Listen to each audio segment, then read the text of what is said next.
Really? দুঃখ প্রকাশ করেছেন? আর সেই দুঃখের কথাবার্তা দেওয়ার জন্য পাঠিয়েছেন আপনাকে?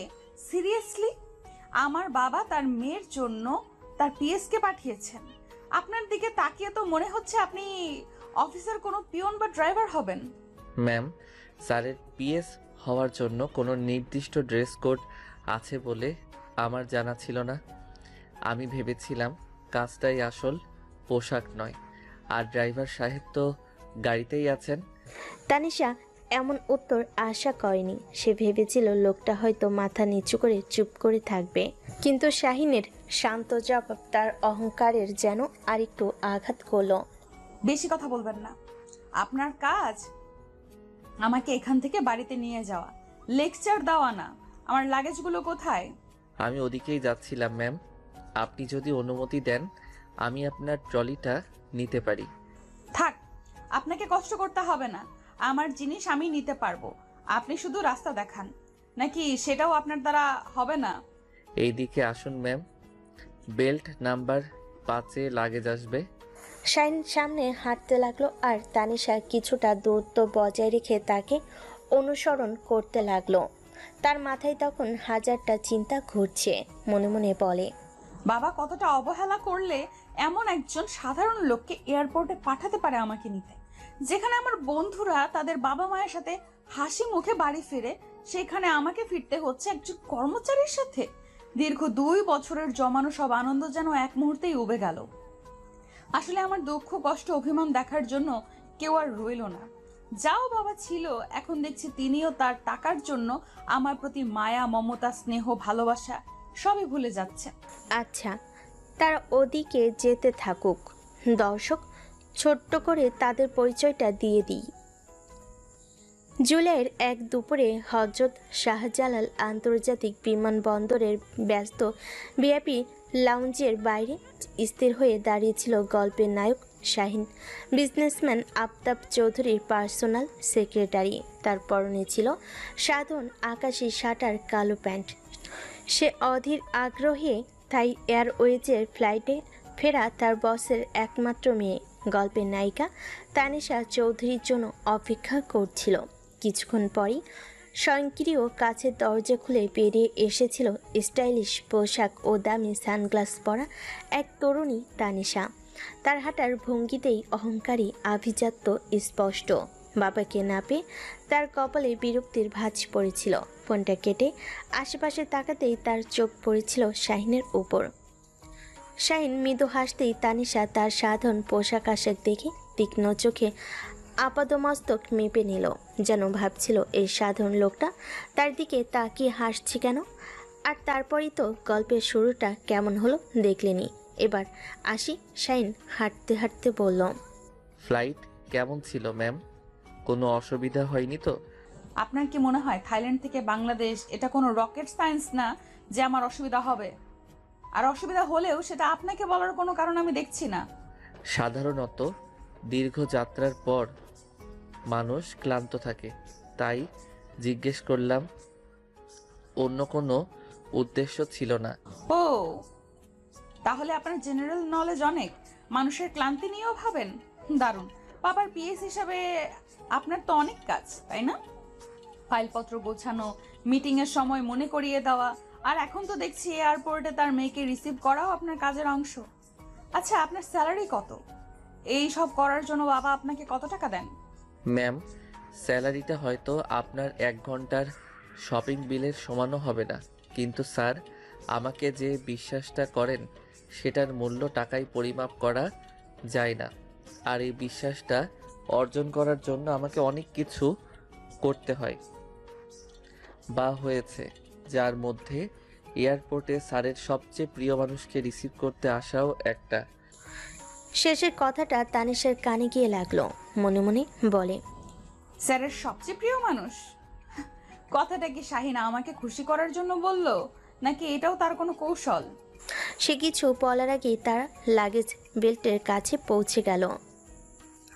যাত্রীদের ভিড়ে বেল্টের কাছাকাছি যাওয়াটাই একটা যুদ্ধ। শাহিন ভিড় ঠেলে একটু সামনে এগিয়ে গেল। আপনি এখানে দাঁড়ান ম্যাম, আমি দেখছি। তানিশা দূরে দাঁড়িয়ে ফোন বের করে তার এক বন্ধুকে মেসেজ করতে লাগলো। গেস ঢাকার যা অবস্থা, আর বাবার কথা তো বাদই দিলাম, এমন একজনকে পাঠিয়েছে আমাকে নিতে, দেখেই মেজাজ খারাপ হয়ে যাচ্ছে। কিছুক্ষণ পর শাহিন দুটো বড় সুটকেস নিয়ে ফিরে এলো। ম্যাম, আপনার কি এই দুটোই? আমার 3টা সুটকেস, আর এটা দেখুন পার্পল কালারের, ওটার মধ্যেই আমার সবচেয়ে দামি জিনিসগুলো আছে। শাহিন আবার বেল্টের দিকে তাকালো। ততক্ষণে বেল্ট প্রায় খালি, কিন্তু পার্পল রঙের কোনো সুটকেসের দেখা নেই। সে এয়ারলাইন্সের একজন কর্মীর সাথে কথা বলল। তানিশার অধৈর্য ক্রমশ বাড়ছিল। সে এবার ফোন রেখে কোমরে হাত দিয়ে দাঁড়ালো। প্রায় 10 মিনিট পর শাহিন ফিরে এলো। তার মুখে এবার সামান্য চিন্তার ছাপ। কি হলো? কোথায় আমার লাগেজ? পেয়েছেন? ম্যাম, মনে হচ্ছে কোনো সমস্যা হয়েছে। লাগেজটা হয়তো অন্য কোনো ফ্লাইটের সাথে মিশে গেছে, অথবা হোয়াট ডু ইউ মিন? সমস্যা হয়েছে? আমি বলেছিলাম না ওটার ভেতরে আমার ইম্পর্টেন্ট জিনিস আছে। আপনারা পারেনটা কি? একটা লাগেজ ঠিক মতো খেয়াল রাখতে পারেন না? আমি বাবাকে এক্ষুনি ফোন করছি। আপনার মতো অযোগ্য লোককে কেন রেখেছে আমি জানি না। চারপাশে কিছু লোক তাদের দিকে তাকাতে শুরু করেছে। শাহিন বুঝতে পারল পরিস্থিতি হাতের বাইরে চলে যাচ্ছে। সে এবার একটু দৃঢ় গলায় বলল, ম্যাম প্লিজ একটু শান্ত হন। এখানে চিৎকার করে কোনো লাভ হবে না। আমি অলরেডি কমপ্লেইন ডেস্কে কথা বলেছি। আপনি বরং আপনার লাগেজের ট্যাগ নাম্বারটা দিন, আমি দেখছি বিষয়টা। তানিশার আগে গজগজ করতে করতে তার ব্যাগ থেকে একটা ছোট্ট কাগজ বের করে শাহিনের দিকে ছুঁড়ে মারল। শাহিন কাগজটা তুলে নিল। তার চেহারায় রাগ, অপমান বা ভয় কোনোটারই চিহ্ন নেই। সে শুধু শান্তভাবে মাথা নেড়ে কমপ্লেন ডেস্কের দিকে এগিয়ে গেল। তানিশা দূরে দাঁড়িয়ে রাগে ফুঁসতে লাগলো। তার মনে হচ্ছে এই 2 মাসের ছুটিটা আমার জীবনের সবচেয়ে বড় ভুল সিদ্ধান্ত হতে চলেছে। এই অসহ্য গরম, এই ভিড়, আর তার উপর এই অযোগ্য লোকটা। উফ, অসহ্য। সব কিছু মিলিয়ে তার মেজাজ সপ্তমে চড়েছিল, কিন্তু সে জানত না এই শান্ত এবং সাধারণ দেখতে লোকটাই খুব শীঘ্রই তার জীবনে সবচেয়ে গুরুত্বপূর্ণ অংশ হয়ে উঠতে চলেছে। তাদের এই সংঘাতময় পরিচয়ের মাধ্যমে লেখা ছিল এক অন্যরকম ভবিষ্যতের সূচনা। শাইন কোনো কথা না বাড়িয়ে কাগজটা নিয়ে সোজা হেঁটে গেল ব্যাগেজ সার্ভিস লেখা ডেস্কটার দিকে। ডেস্কের উপরে বসে থাকা ইউনিফর্ম পরা ভদ্রলোকের মুখে রাজ্যের ক্লান্তি। শাইনকে দেখে তিনি দায়সারাভাবে তাকালেন। তানিশা একটু দূরে দাঁড়িয়ে কাজ জাগিয়ে তার বাবাকে ফোন লাগানোর চেষ্টা করলো, কিন্তু বাবার ফোন যথারীতি ব্যস্ত। রাগে তার শরীর জ্বলে যাচ্ছিল। সে ফোনটা ব্যাগে ছুঁড়ে ফেলে দিয়ে শাহিনীর দিকে এগিয়ে গেল। মনে মনে বলে, দেখাই যাক বাবা যাকে এত বিশ্বাস করে নিয়োগ দিয়েছেন সে কতটুকু যোগ্যতা রাখে। তানিশা কাছে গিয়ে শুনতে পেল শাহিন খুব শান্তভাবে কথা বলছে। আসসালামু আলাইকুম রাশেদ ভাই, কেমন আছেন? ডেস্কের লোকটি রাশেদ অবাক হয়ে শাহিনের দিকে তাকালো। শত শত বিরক্ত যাত্রীর মাঝে এমন শান্ত সম্ভাষণ সে আশা করেনি। ওয়ালাইকুম সালাম। জি ভালো, বলুন কিভাবে সাহায্য করতে পারে? আমার নাম শাহিন। আমি আফতাব চৌধুরীর বিয়ে। আমাদের ম্যাডাম আজ থাইল্যান্ড থেকে ফিরেছেন, ফ্লাইট TG321। ওনার 3টা লাগেজের মধ্যে 2টো পাওয়া গেছে, কিন্তু একটা পার্পল রঙের সুটকেস এখনো আসেনি। রাশেদ কম্পিউটারে কিছু একটা টাইপ করতে করতে বলল। ট্রেন নাম্বারটা দিন। শাহিন কাগজটা এগিয়ে দিল। রাশেদ নাম্বার সিস্টেম প্রবেশ করিয়ে কপালে ভাঁজ ফেলে বলল, এই ট্র্যাকটা তো স্ক্যান দেখাচ্ছে, মানে লেগেজটা প্লেন থেকে নেমেছে কিন্তু বিলটে আসেনি বলেছেন। তানিশা আর ধৈর্য রাখতে পারল না। সে ডেস্কের উপর ঝুঁকে পড়ে বলল, আসেনি মানে কি? তাহলে লাগেজটা গেল কোথায়? বাতাসে মিলিয়ে গেছে? আপনারা কি কাজ করেন এখানে? আমার যদি একটা জিনিসও হারায়। ম্যাডাম আপনি শান্ত হন, অনেক সময় লেগেজ আসতে দেরি হয়। আমরা একটা কমপ্লেন ফাইল করছি। সাধারণত 24 থেকে 48 ঘন্টার মধ্যে লেগেজ ট্রেস করে আপনার ঠিকানায় পৌঁছে দেওয়া হয়। 24 থেকে 48 ঘন্টা? আর কিডিং মি? আমার জিনিসপত্র আছে ওটার ভেতরে, আমার কালকেই ওগুলো লাগবে। আমি এতক্ষণ অপেক্ষা করতে পারবো না। আপনি আপনার ম্যানেজারকে ডাকুন এক্ষুনি। ম্যাম, আপনি যদি আমাকে 10টা মিনিট সময় দেন, আমি বিষয়টা দেখছি।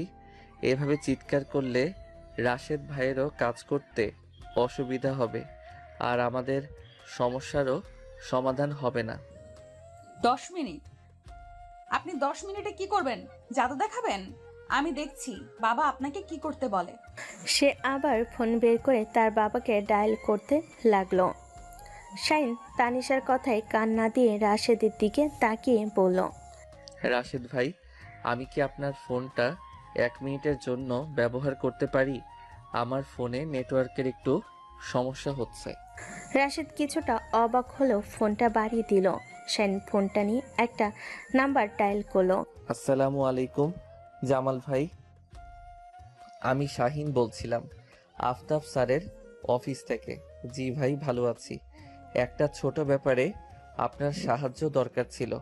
আমাদের ম্যাডাম আজ TG321 ফ্লাইটে এসেছেন। ওনার একটা পার্পল রঙের সুটকেস পাওয়া যাচ্ছে না। ট্যাগ নাম্বারটা হলো। শাহিন ট্যাগ নাম্বারটা বলে একটু থামলো। আমার ধারণা লাগেজটা ভুল করে ডোমেস্টিক অ্যারাইভেলের বেল্টে চলে যেতে পারে। প্রায়ই তো এমনটা হয়।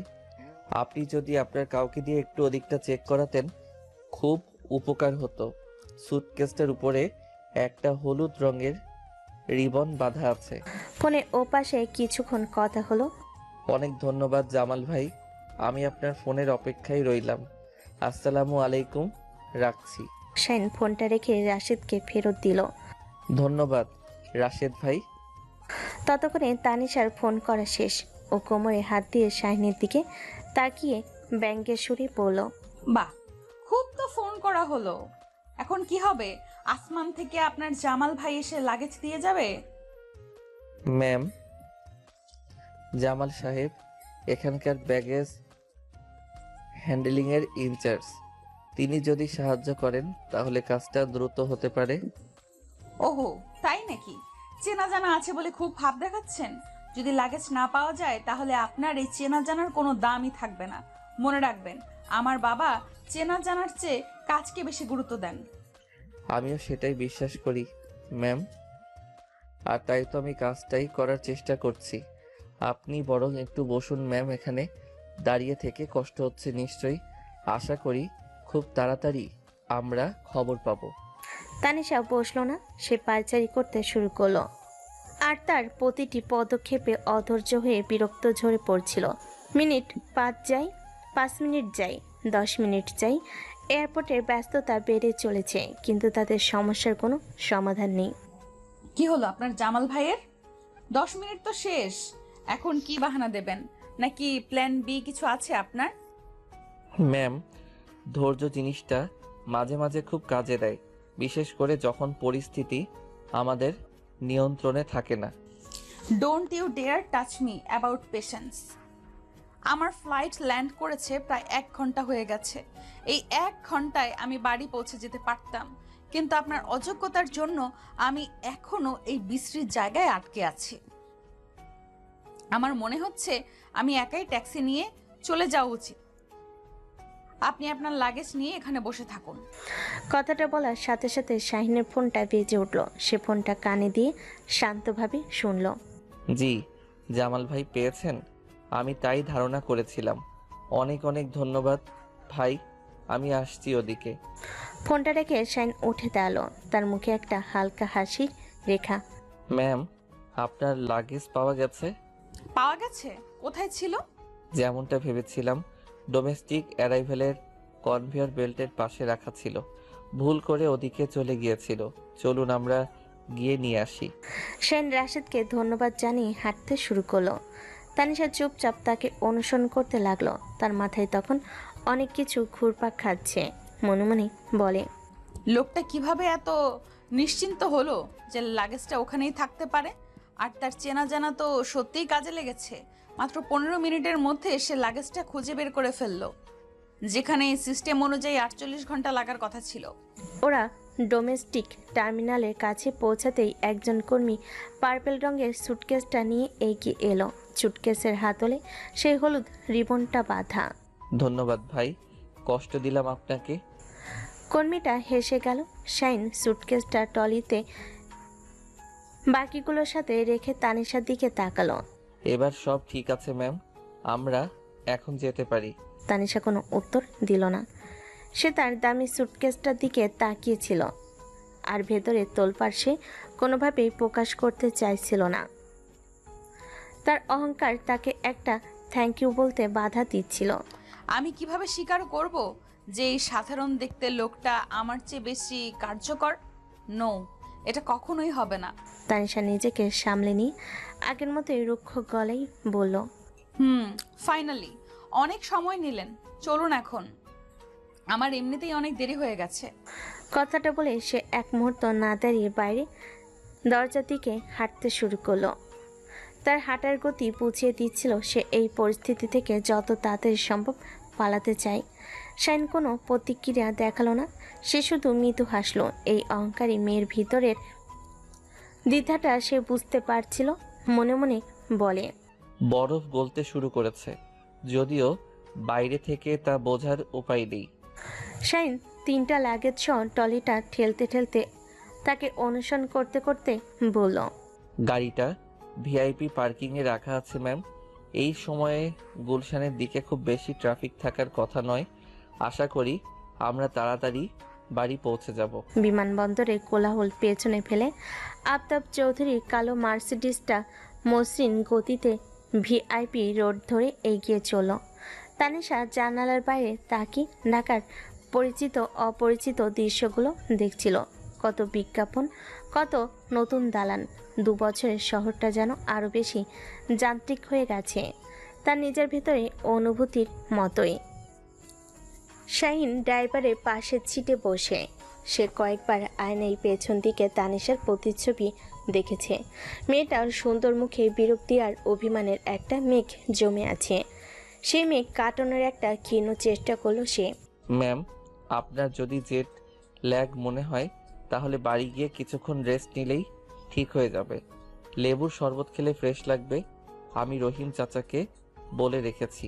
তানিশা কোনো উত্তর দিল না, যেন সে কথাগুলো শুনতেই পায়নি। তার দৃষ্টি নিবদ্ধ বাইরে ছুটে চলা গাড়ির সারির দিকে। শাইন আর কথা বাড়ালো না, সে বুঝতে পারছিল এই মুহূর্তে যে কোনো কথাই আগুনে ঘি ঢালার মতো হবে। আমি চুপচাপ বসে রইলাম। প্রায় 40 মিনিট পর গাড়িটা গুলশান 2-এর অভিজাত এলাকায় একটা বিশাল লোহার গেটের সামনে এসে থামলো। দারোয়ান ছুটে এসে সালাম দিয়ে গেট খুলে দিল।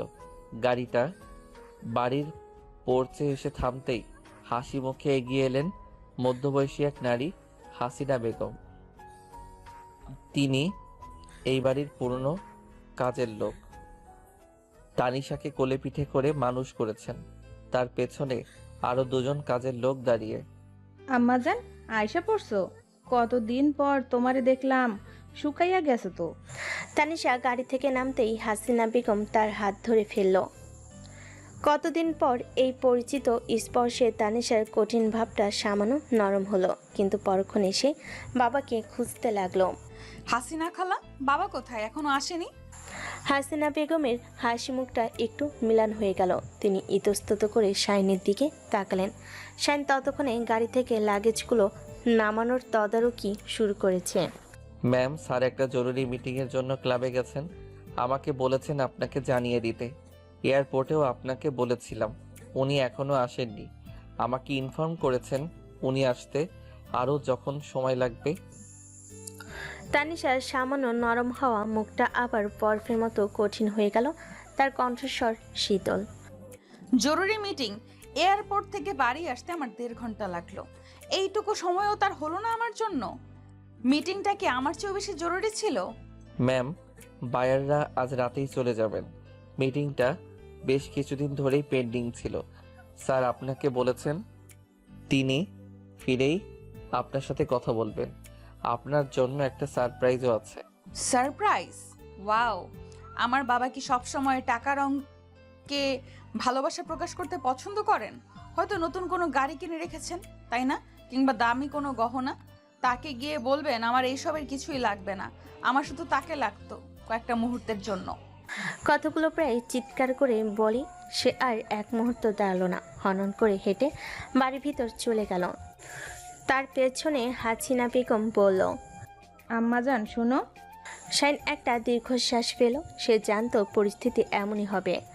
আফতাব চৌধুরী তার মেয়েকে পৃথিবীর সব সুখ এনে দিতে পারেন, কিন্তু যা সবচাইতে বেশি দরকার সময়, সেটাই দিতে পারেন না। তানিশা সোজা তার ঘরে চলে গেল। বিশাল ঘরটায় নতুন করে সাজানো হয়েছে, আধুনিক আসবাবপত্র, দামি পেন্টিং, কিন্তু কোনো কিছুতে প্রাণের ছোঁয়া নেই।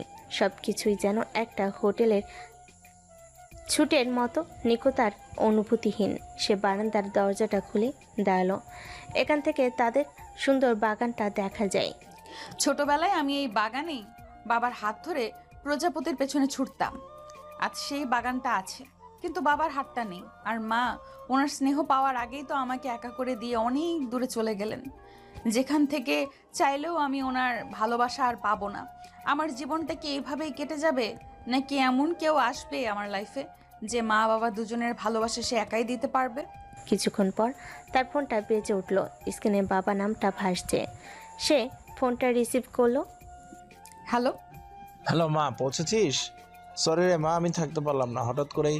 থাক বাবা, তোমাকে এক্সপ্লেন করতে হবে না, ইটস ওকে। তোমার কাজ আছে আমি বুঝি, নতুন কিছু না এটা আমার জন্য। প্লিজ মা, মন খারাপ করিস না, আমি ঘন্টা দুয়েকের মধ্যেই ফিরছি। তোর পছন্দের সব রান্না করতে বলেছি, শাহিন সব ব্যবস্থা করেছে। তোর কোনো অসুবিধা হচ্ছে না তো? আমার অসুবিধা হলে সেটা দেখার জন্য তো তোমার বেতনভুক্ত কর্মচারী আছেই, তাই না? তোমার চিন্তা করতে হবে না। তুমি তোমার মিটিং করো, আমি টায়ার্ড, এখন রেস্ট নেব, পরে কথা হবে। সে ফোনটা কেটে দিয়ে বিছানায় ছুঁড়ে ফেলল। তার চোখে পানি চলে এসেছে, কিন্তু সে কাঁদবে না। অহংকার তাকে কাঁদতে দেয় না। প্রায় 2 ঘন্টা পর রাতের খাবারের জন্য হাসিনা বেগম তাকে ডাকতে এলেন। তানিশা ফ্রেশ হয়ে নিচে নামলো। বিশাল ডাইনিং টেবিল সুন্দর করে সাজানো, তার বাবার চেয়ারটা শূন্য। সেই শূন্যতার দিকে তাকিয়ে তানিশার ভেতরের একাকিত্বটা যেন আরও প্রকট হলো। সে চেয়ারে বসতে যাবে, ঠিক তখনই দেখতে পেল শাইনিং ডাইনিং রুমের এক কোণায় তার বাবার চেয়ারটা ঠিক পেছনে দাঁড়িয়ে আছে। পরনে সেই একই পোশাক, কিন্তু মুখে একটা পেশাদারি ভাব। শাইনকে ওখানে দেখে তানিশার মাথাটা জ্বলে উঠল। তার মনে হলো, এই লোকটা আমার ব্যক্তিগত সব জায়গায় অনুপ্রবেশ করছে, এয়ারপোর্ট, বাড়ি, আর এখন আমাদের পারিবারিক ডাইনিং স্পেসেও। শুনুন, আপনি এখানে কি করছেন? স্যার আমাকে নির্দেশ দিয়েছেন আপনার রাতের খাবার ঠিকমতো হচ্ছে কিনা তা দেখার জন্য। আপনার যদি কিছু প্রয়োজন হয়। আমার কিছু প্রয়োজন হলে ডাকার জন্য হাসিনা খালা আছেন, অন্যরাও আছে। আপনার থাকার কোনো প্রয়োজন আমি দেখছি না। এটা আমার বাড়ি, আমার ডাইনিং স্পেস, কোনো অফিস বা মিটিং রুম নয় যে আপনাকে এখানে দাঁড়িয়ে থাকতে হবে। ম্যাম, আমি শুধু স্যারের নির্দেশ পালন করছি। তিনি চান না আপনার কোনো রকম অসুবিধা হোক। অসুবিধা? আমার সবচেয়ে বড় অসুবিধা হলো আমার বাবা এখানে নেই। আপনি কি সেই অসুবিধাটা দূর করতে পারবেন? তাকে এনে এই চেয়ারটায় বসাতে পারবেন না? তাহলে আপনার এখানে দাঁড়িয়ে থাকার কোনো মানে হয় না। আপনি আমার বাবার পিএস, আমার ব্যক্তিগত অ্যাটেন্ডেন্ট নন। দয়া করে আপনার সীমাটা মনে রাখবেন। ম্যাম, আমি আমার সীমা সম্পর্কে সচেতন, কিন্তু স্যারের নির্দেশ অমান্য করার কোনো উপায় আমার নেই। তিনি আমাকে বলেছেন আপনার খাওয়া শেষ না হওয়া পর্যন্ত এখানেই থাকতে। আপনি যদি চান আমি দরজার বাইরে অপেক্ষা করতে পারি। দরজার বাইরেও না, ভেতরেও না। আপনি এখন এই বাড়ি থেকে যাবেন, আপনার ডিউটি শেষ। আপনার মতো একজন অচেনা লোককে আমার পারিবারিক জায়গায় দেখতে আমি ইচ্ছুক নই। এটা আমার বাবার নয়, আমার নির্দেশ। আর আমার বাড়িতে আমার নির্দেশই চলে। Do you understand? শাহিন কয়েক মুহূর্ত চুপ করে রইল। মেয়েটার রাগ আর জেদ দুটোই চরমে। তার সাথে তর্ক করে কোনো লাভ হবে না, কিন্তু সে আফতাব চৌধুরীর নির্দেশও ফেলতে পারে না। ঠিক আছে ম্যাম, আমি বাইরে যাচ্ছি, কিন্তু যদি আপনার কিছু লাগে প্লিজ রহিম চাচাকে একটা ডাক দেবেন, তিনি বাইরেই আছেন।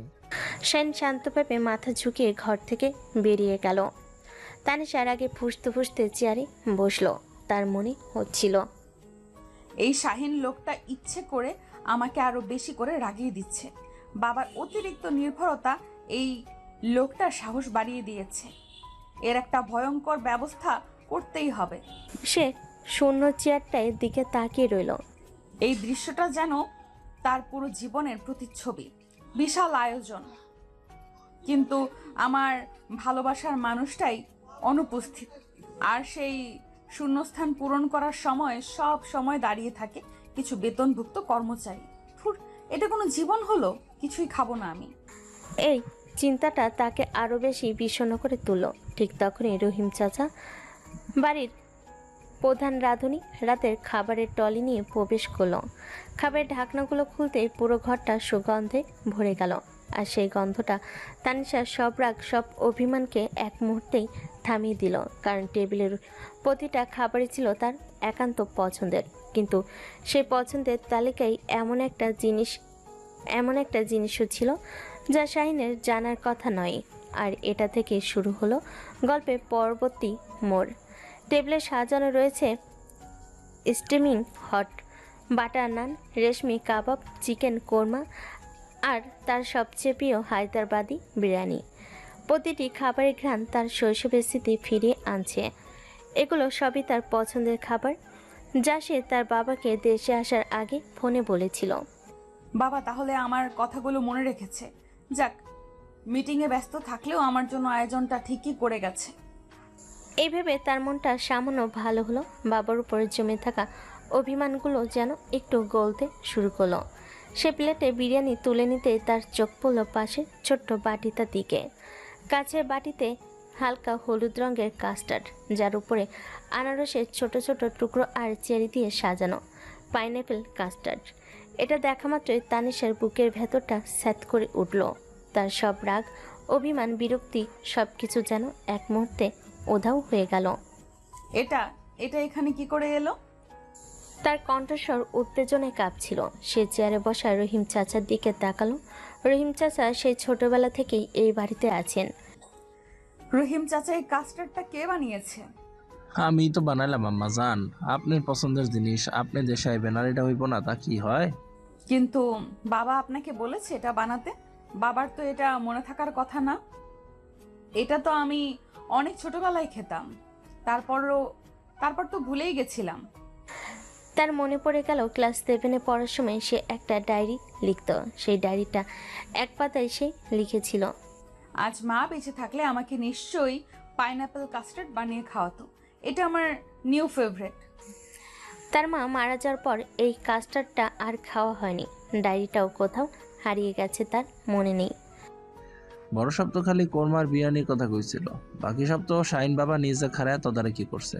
শাহিন মানে বাবার পিএস, সে এইসবের ব্যবস্থা করেছে। কিন্তু সে কিভাবে জানবে আমার পছন্দের কথা আর এই কাস্টার্ডের কথা? এটা তো অসম্ভব।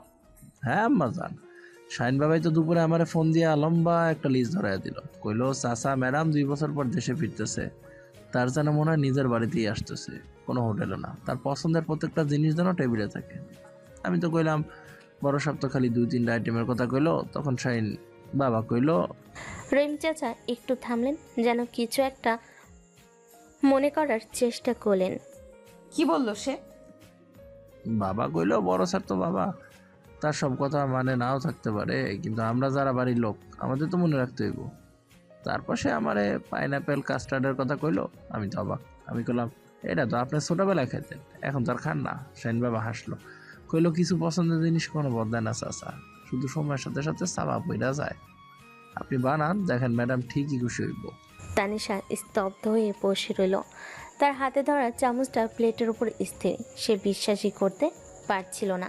শাহিন, যে লোকটাকে কিছুক্ষণ আগেও আমি অযোগ্য, সীমা লঙ্ঘনকারী বলে অপমান করেছি, সেই লোকটাই আমার জন্য এত কিছু ভেবেছে। কিন্তু কিভাবে? সে কিভাবে জানলো এই কাস্টার্ডের কথা, যা আমার বাবাও হয়তো ভুলে গেছে? কিন্তু সে এই কাস্টার্ডের কথা জানলো কি করে চাচা? এটা তো শুধু আমার ডায়েরিতে লেখা ছিল। ডায়েরি? কোন ডায়েরি আম্মা জান? ছিল একটা, অনেক পুরনো, সবুজ রঙের।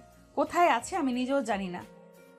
ওহ, মনে পড়ছে, মাসখানেক আগে আপনার পুরান ঘরটা পরিষ্কার করার সময় শাহিন বাবা এক গাদা পুরান বইপত্র কাগজপত্র গুছায় দিছিল। হয়তো ওইখানেই পাইছে। বাবা তো খুব যত্ন করে সব জিনিস গুছায়। স্যারের অফিসের কাগজের মতো আপনার পুরান জিনিসও তার কাছে দামি।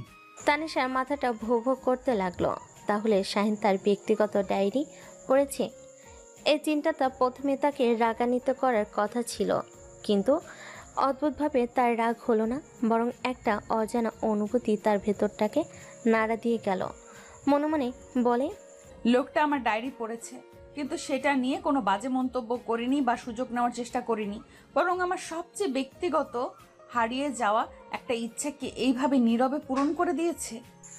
সে এক চামচ কাস্টার্ড মুখে দিল, সাথে সাথে তার চোখ দুটো পানিতে ভরে উঠল। সেই ছোটবেলার স্বাদ, সেই মায়ের হাতের ছোঁয়ার স্মৃতি, সব কিছু যেন এক মুহূর্তে জীবন্ত হয়ে উঠল। এই যত্ন, এই আন্তরিকতা সে তার বাবার কাছ থেকে আশা করেছিল, কিন্তু পেল এমন একজনের কাছ থেকে যাকে সে তার জগতের অংশই মনে করে না। এই অপ্রত্যাশিত যত্ন তানিশার কঠিন অহংকারের দেওয়ালে প্রথমবারের মতো একটা জোরালো ধাক্কা দিল। সে বুঝতে পারল, শাহিনকে যতটা সাধারণ আর বিরক্ত ভেবেছিলাম, লোকটা আসলে ততটা সাধারণ নয়। তার শান্ত চেহারার আড়ালে একটা গভীর পর্যবেক্ষণ ক্ষমতা আর অন্যের প্রতি যত্ন নেওয়ার এক অসামান্য গুণ লুকিয়ে আছে। সে ধীরে ধীরে খেতে খেতে প্রায় নিজেকেই প্রশ্ন করল, আচ্ছা রহিম চাচা, এই লোকটা মানে শাহিন, সে কি সবসময় এমন? কোনো মাম্মাজান, মানে এত শান্ত, এত গোছানো, আমি এত বাজে ব্যবহার করলাম, তাও তার মুখে কোনো রাগের ছাপ দেখলাম না। শাহিন বাবা তো এক টুকরা হীরা আম্মাজান। বড় স্যারের ছায়া হয়ে থাকে, অফিসে সব সামলায়, আবার এই বাড়ির দিকেও তার খেয়াল। স্যারের প্রেশার, সুগার মাপার সময় তার মনে থাকে। আপনি তো জানেন বড় সাহেব নিজের দিকে খেয়াল রাখে না। শাহিন বাবা না থাকলে যে কি হইতো। আর রাগ, আমি তো গত 3 বছরে তারে কোনোদিন গলা উঁচা কইরা কথা কইতেও শুনি নাই। তানিশা চুপ করে শুনছিল। তার প্লেটে বিরিয়ানি ঠান্ডা হয়ে যাচ্ছিল, কিন্তু সে কাস্টার্ডের বাটিটা ছাড়তে পারছিল না। প্রতিটা চামচ যেন তার ভেতরে বরফ গলাচ্ছিল। সে প্রথমবার অনুভব করলো শাইনের প্রতি তার বিরক্তিটা আসলে বিরক্তি নয়, হয়তো অন্য কিছু, হয়তো নিজে বাবার জায়গায় অন্য একজনের এতটা দায়িত্বশীল ভূমিকা দেখে তার ভেতরটা মেনে নিতে পারছিল না। খাওয়া শেষ করে সে যখন নিজের ঘরে ফিরছিল, তখন ড্রয়িং রুমের সোফায় রাখা একটা ফাইল তার চোখে পড়ল। সে এগিয়ে গিয়ে দেখল ফাইলের উপর লেখা তানিশা ম্যামস 2 months প্ল্যান। কৌতূহলবশত সে ফাইলটা খুলল। ভেতরের কাগজগুলোতে আগামী 2 মাসে তার সম্ভাব্য ঘোরাঘুরির জায়গা, বন্ধুদের সাথে দেখা করার শিডিউল, এমনকি তার পছন্দের বাইরের দোকান বা কফি শপের তালিকাও করে রাখা। আর এই সব কিছু করেছে শাহিন।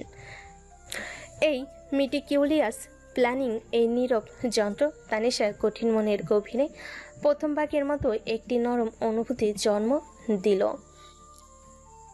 সে ফাইলটা হাতে নিয়ে নিজের ঘরের দিকে এগিয়ে গেল। এখন তার বিরক্তিটা রূপান্তরিত হয়েছে এক গভীর কৌতূহলে। কে এই শাহিন? রাতের ঘটনার পর 2 দিন কেটে গেছে। তানিশার মনটা এখন অদ্ভুত দোলাচলে দুলছিল। শাহিনের প্রতি তার যেন তীব্র বিরক্ত ছিল, কিন্তু শাহিনের প্রতি তার যে তীব্র বিরক্তি ছিল সেটা এখন অনেকটাই কমে এসেছে। তার জায়গায় তৈরি হয়েছে এক মিশ্র অনুভূতি, একদিকে কৌতূহল, অন্যদিকে এক ধরনের অস্বস্তি। সে শাহিনের মুখোমুখি হতে চাইছিল না, তাই এই 2 দিন সে বাড়ি থেকে বের হয়নি। 3য় দিন বিকেলে তার ক্লোজ ফ্রেন্ড সাদিয়া ফোন করলো। হ্যালো ম্যাডাম, কি দেশে ফিরেছেন নাকি এখনো থাইল্যান্ডের স্বপ্নে বিভোর? আরে না, চলে এসেছি। তোকে ফোন করতাম ভাবছিলাম। কেমন আছিস তুই? আমি দারুণ, তুই কেমন? শোন, আজ বিকেলে যমুনা ফিউচার পার্কে আমাদের গ্যাংয়ের সবাই মিট করছে। নতুন একটা মুভি এসেছে, দেখবো। তারপর শপিং আর ডিনার। তোকে কিন্তু আসতেই হবে, নো এক্সকিউজ। বন্ধুদের সাথে দেখা করার কথা শুনে তানিশার মনটা ভালো হয়ে গেল। সে সাথে সাথেই রাজি হয়ে গেল। ওকে ডান, আমি আসছি। কখন? বিকেল 5টায়? ফোনটা রেখে তানিশা তৈরি হতে শুরু করলো, কিন্তু তখনই তার মনে পড়ল বাবা তো একা কোথাও যেতে দিতে চাইবেন না, তার মানে আমার সাথে শাহিন যাবে। এই চিন্তাটা তাকে আবার অস্বস্তিতে ফেলে দিল। সে কি শাহিনের সাথে স্বাভাবিক আচরণ করতে পারবে? ঠিক বিকেল 4টার সময় শাহিনের ঘরের দরজায় নক করলো। ম্যাম, আপনি কি বাইরে যাবেন? গাড়ি রেডি করতে বলবো? তানিশা দরজা খুলে দেখলো শাহিন দাঁড়িয়ে আছে। আজ তার পরনে একটা অফ হোয়াইট শার্ট আর ফর্মাল ট্রাউজার। তাকে আগের চেয়েও বেশি পরিপাটি লাগছে। তানিশা সরাসরি তার চোখের দিকে তাকাতে পারছিল না। হ্যাঁ, আমি যমুনা ফিউচার পার্কে যাব, বন্ধুদের সাথে দেখা করব। ঠিক আছে ম্যাম, আমি নিচে অপেক্ষা করছি। আপনার হয়ে গেলে চলে আসুন। শাহিন শান্তভাবে কথাগুলো বলে চলে গেল। তার আচরণে কোনো পরিবর্তন নেই। বিকাল 5টায় যমুনার ফিউচার পার্কের বিশাল লবিতে তখন উপচে পড়া ভিড়। তানিশা গাড়ি থেকে নামতেই তার বন্ধুরা সাদিয়া, রিফাত আর নেহা ছুটে এলো। এতদিন পর বন্ধুদের পেয়ে সে অস্বস্তি ভুলে গেল। ওয়াও তানিশা, তোকে তো একদম ফরেন মডেল লাগছে। কি ব্যাপার, আমাদের ভুলে যাসনি তো? তোদের কি ভোলা যায় নাকি? তোরা কেমন আছিস বল? তারা যখন গল্পে মেতে উঠেছে তখন শাহিন গাড়ি পার্ক করে তাদের দিকে এগিয়ে এলো। তার হাতে তানিশার হ্যান্ডব্যাগ আর একটা পানির বোতল। সে কিছুটা দূরত্ব বজায় রেখে দাঁড়ালো। নেহা শাহিনকে দেখিয়ে বলল, ইনি কে তানিশা? তোর নতুন বয়ফ্রেন্ড নাকি? হ্যান্ডসাম তো। নেহার কথা শুনে তানিশার একটু অপ্রস্তুত হয়ে গেল। তার পুরনো অহংকারী সত্তারা যেন আবার জেগে উঠল। বন্ধুদের সামনে শাহিনকে সে কি পরিচয় দেবে? বাপের পিএস নাকি? Are you crazy? He is just assistant. বাবা পাঠিয়েছে আমার দেখাশোনা করার জন্য।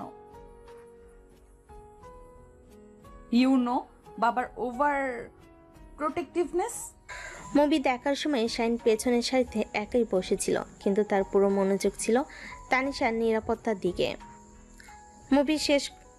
মুভি শেষে শুরু হলো তাদের কেনাকাটার পর্ব। তানিশা ইচ্ছে করে এক দোকান থেকে আরেক দোকানে ঘুরতে লাগলো। সে জানতো শাহিন তাকে অনুসরণ করবে। বন্ধুদের সামনে নিজের স্ট্যাটাস দেখানোর জন্য সে দামি দামি ব্র্যান্ডের দোকান থেকে ইচ্ছে মতো পোশাক, কসমেটিক আর জুতো কিনতে শুরু করলো। আর প্রতিবারই কেনাকাটার পর ব্যাগগুলো নির্দ্বিধায় শাহিনের দিকে বাড়িয়ে দিচ্ছিল। এটা ধরুন তো, আর দেখুন তো আমার পার্সটা কোথায়। একটা, দুটো, তিনটে দেখতে দেখতে শাহিনের 2 হাত শপিং ব্যাগে ভরে গেল। তার জন্য এমনভাবে ব্যাগ নিয়ে যাওয়াটা নিশ্চয়ই অস্বস্তিকর, কিন্তু তার মুখে বিরক্তির লেশ মাত্র নেই। সে নীরবে হাসি মুখে ব্যাগগুলো সামলাচ্ছিল। রিফাত বিষয়টা লক্ষ্য করলো। সে তানিশার কানের কাছে এসে ফিস ফিস করে বলল, কিরে, লোকটাকে দিয়ে তো তুই পুলির মতো কাজ করাচ্ছি বেচারা। কেন? এটা তো ওর ডিউটি। বাবা ওকে স্যালারি দেয় এসব করার জন্যই।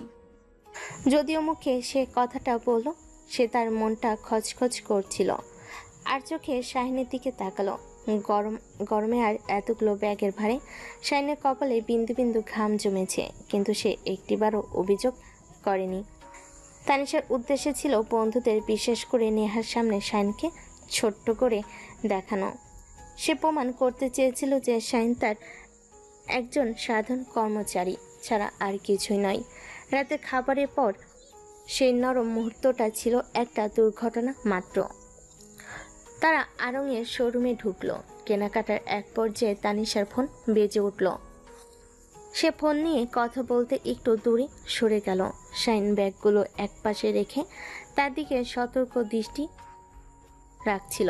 ঠিক তখনই নেহা আর রিফাত শাহিনের গাড়ির কাছে এলো। নেহা ব্যাগের দিকে তাকিয়ে বলে, আপনার তো দেখছি খুব কষ্ট হচ্ছে এতগুলা ব্যাগ একা সামলানো। না না, ঠিক আছে, অভ্যাস আছে। ভাই, আপনার নামটা কি জানো? শাহিন। শাহিন ভাই, আপনি আফতাব আঙ্কেলের অফিসে কতদিন ধরে আছেন? প্রায় 3 বছর। 3 বছরে তো বেশ উন্নতি করেছেন। বসের ফাইল গোছানো থেকে এখন বসের মেয়ের শপিং ব্যাগ গোছাচ্ছেন। প্রমোশন বলা যায়। নেহার কথা শুনে সরাসরি অপমান। শাহিনের মুখের হাসিটা এক মুহূর্তের জন্য মিলিয়ে গেল। পরক্ষণে সে নিজেকে সামলে নিল। তানিশা দূর থেকে সবটা দেখছিল আর শুনছিল। তার বুকের ভেতরটা ধক করে উঠছিল। সে দেখতে চাচ্ছিল শাহিন কিভাবে এই অপমানের জবাব দেয়।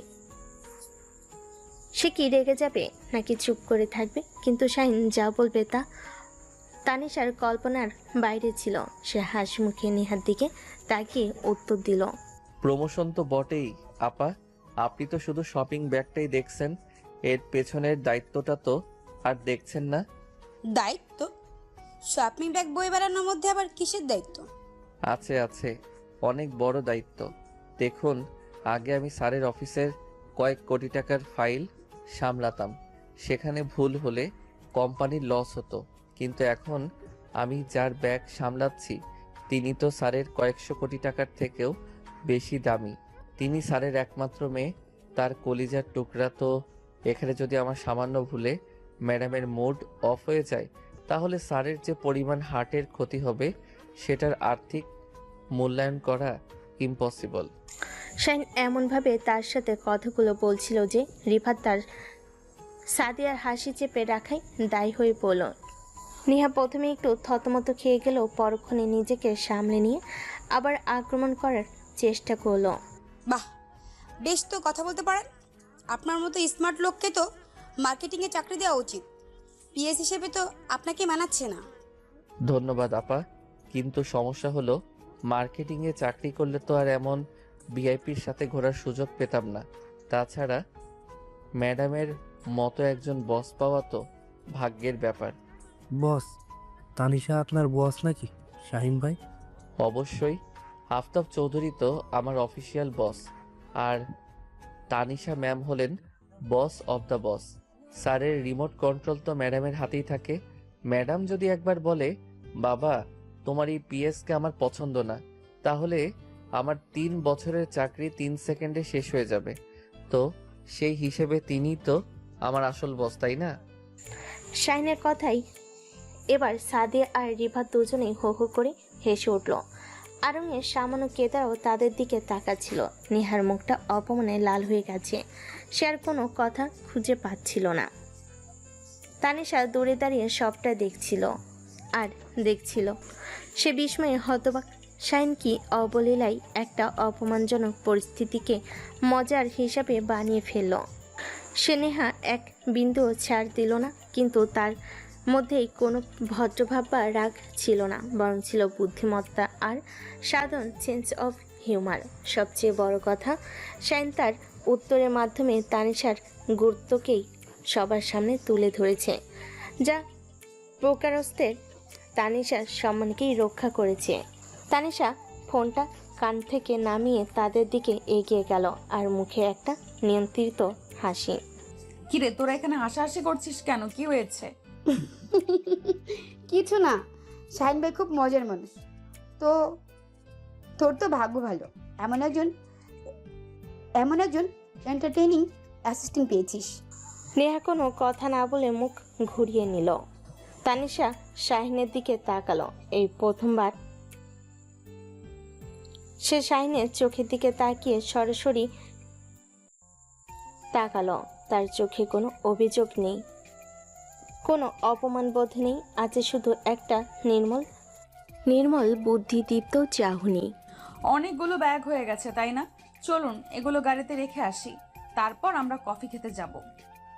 ঠিক আছে ম্যাম। শাহিন ব্যাগগুলো নিয়ে পার্কিংয়ের দিকে চলে গেল। রিফাত তখন তানিশার পাশে এসে বলল, দোস্ত, লোকটা কিন্তু ব্রিলিয়ান্ট। নেহাকে যে জবাবটা দিল না, দেখার মতো ছিল। তুই সত্যিই লাকি। সে শুধু একটা শব্দই উচ্চারণ করতে পারল। তার ভেতরটা এক নতুন উপলব্ধিতে ভরে উঠেছিল। সে আজ বন্ধুদের সামনে শাহিনকে ছোট করতে চেয়েছিল, কিন্তু শাহিন তার নিজের যোগ্যতায় আর বুদ্ধিমত্তায় সবার সামনে নিজেকে প্রমাণ করেছে। শুধু তাই নয়, সে তানিশার সম্মানকেও এক অন্য মাত্রায় নিয়ে গেছে। কফি শপে বসেও তানিশা বারবার আর চোখে শাহিনকে দেখছিল। শাহিন একটু দূরে অন্য একটা টেবিলে একা বসেছিল। তাদের প্রাইভেসি নষ্ট করতে চায়নি।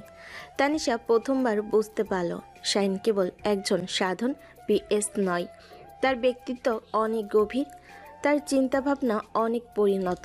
সে একই সাথে দায়িত্বশীল, বুদ্ধিমান, ধৈর্যশীল এবং মজার। কি রে, তুই কি এত ভাবছিস?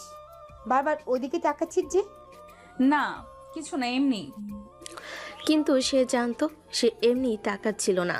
তার মনের মধ্যে শাইনকে নিয়ে যে কৌতূহলটা জন্মেছিল, সেটা এখন এক ধরনের মুগ্ধতায় পরিণত হতে শুরু করেছে। এই মুগ্ধতাই তাদের সম্পর্কের পরবর্তী ধাপ হতে চলেছে।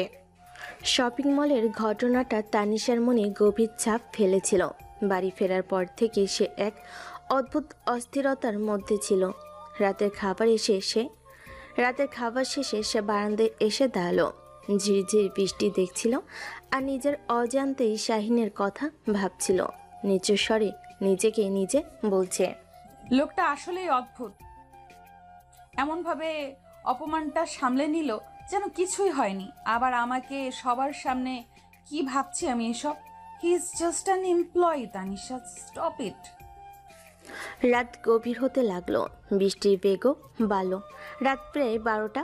হঠাৎ করে কান ফাটানো শব্দে একটা বাজ পড়ল খুব কাছাকাছি কোথাও, আর সাথে সাথে পুরো বাড়ি ডুবে গেল নিকষ কালো অন্ধকারে। ছোটবেলা থেকেই অন্ধকারে প্রচণ্ড ভয় পাওয়া তানিশা নিজেকে আর সামলাতে পারল না। তার গলা দিয়ে বেরিয়ে এলো এক ভয়ার্ত চিৎকার, যা বৃষ্টির শব্দ ভেদ করে মিলিয়ে গেল। কয়েক মুহূর্ত পরই তার ঘরের দরজায় মৃদু টোকার শব্দ হলো, যা এই ভয়ঙ্কর নীরবতায় তার হৃৎপিণ্ড কাঁপিয়ে দিল। শাইন দরজার বাইরে থেকে শান্ত কিন্তু উদ্বিগ্ন কণ্ঠে বলে, ম্যাম, আপনি ঠিক আছেন? আপনার কোনো সাহায্যের প্রয়োজন? আমি শাহিন, প্লিজ দরজাটা খুলুন, ভয় পাবেন না। শাইনের কণ্ঠস্বরটা এই মুহূর্তে পৃথিবীর সবচেয়ে ভরসার শব্দ বলে মনে হলো। তানিশা কোনোমতে টলতে টলতে গিয়ে দরজাটা খুলল। দরজা খুলতে সে দেখল শাহিন দাঁড়িয়ে আছে, এক হাতে জ্বলন্ত মোমবাতি, যার স্নিগ্ধ আলো তার উদ্বিগ্ন মুখে এসে পড়েছে। আপনি ঠিক আছেন তো? আপনার চিৎকার শুনে আমার মনে হলো কোনো বড় বিপদ। শাহিন কথা শেষ করতে পারল না। তানিশার এক মুহূর্ত অপেক্ষা না করে প্রায় হুমড়ি খেয়ে শাহিনের বুকের উপর পড়ল। তার সমস্ত অহংকার, সমস্ত জেদ যেন এই অন্ধকারের ভয়ে ধুয়ে মুছে গেল। শাহিন একটু অপ্রস্তুত হয়েও শক্ত হয়ে তানিশাকে ধরে ফেলে। আরে আরে, সাবধানে ম্যাম। কি হয়েছে বলুন তো? আপনার কি কোথাও লেগেছে? তানিশা শাহিনকে আঁকড়ে ধরে ভয়ে কাঁপতে থাকা গলায় বলল, অন্ধকার, আমার খুব ভয় করে। মনে হয় কেউ আছে ঘরে। প্লিজ আমাকে একা রেখে যাবেন না, আমি মরেই যাব ভয়ে। তানিশার কণ্ঠে আরতি আর অসহায়ত্ব শাহিনের ভেতরটাকে নাড়িয়ে দিল। সে বুঝতে পারল এই কঠিন খোলসের আড়ালে থাকা মেয়েটা আসলেই কতটা নরম। একদম ভয় পাবেন না, আমি তো আছি আপনার সাথে। দেখুন, আমি আলো নিয়ে এসেছি। চলুন, ভেতরে চলুন। আমি কথা দিচ্ছি, আপনাকে একা রেখে আমি কোথাও যাব না। শাহিনের ভরসা দেওয়ার কথাই তানিশা কিছুটা শান্ত হলো। সে শাহিনকে ধরে রেখেই ঘরের বাইরে এলো। শাহিন ওকে বিছানায় বসিয়ে দিয়ে মোমবাতিটা পাশের টেবিলে রাখলো। জেনারেটরে মনে হয় বৃষ্টির পানি ঢুকেছে, তাই চালু হতে দেরি হচ্ছে। আপনি চিন্তা করবেন না, কিছুক্ষণের মধ্যেই সব ঠিক হয়ে যাবে। আমি আরও কয়েকটা মোমবাতি জ্বালিয়ে দিচ্ছি, তাহলে আপনার ভয়টা কমে যাবে। সে যখন একটা মোমবাতি জ্বালাতে ব্যস্ত, ঠিক তখনই জানালার বাইরে আবার একটা প্রচণ্ড বাজ পড়ল। তীব্র আলোয় ঘরের ভেতরটা দিনের আলোর মতো আলোকিত হয়ে উঠল। আর সেই আলোয় আমি প্রথমবারের মতো শাহিনের মুখটা খুব কাছ থেকে খুব ভালোভাবে দেখতে পেলাম।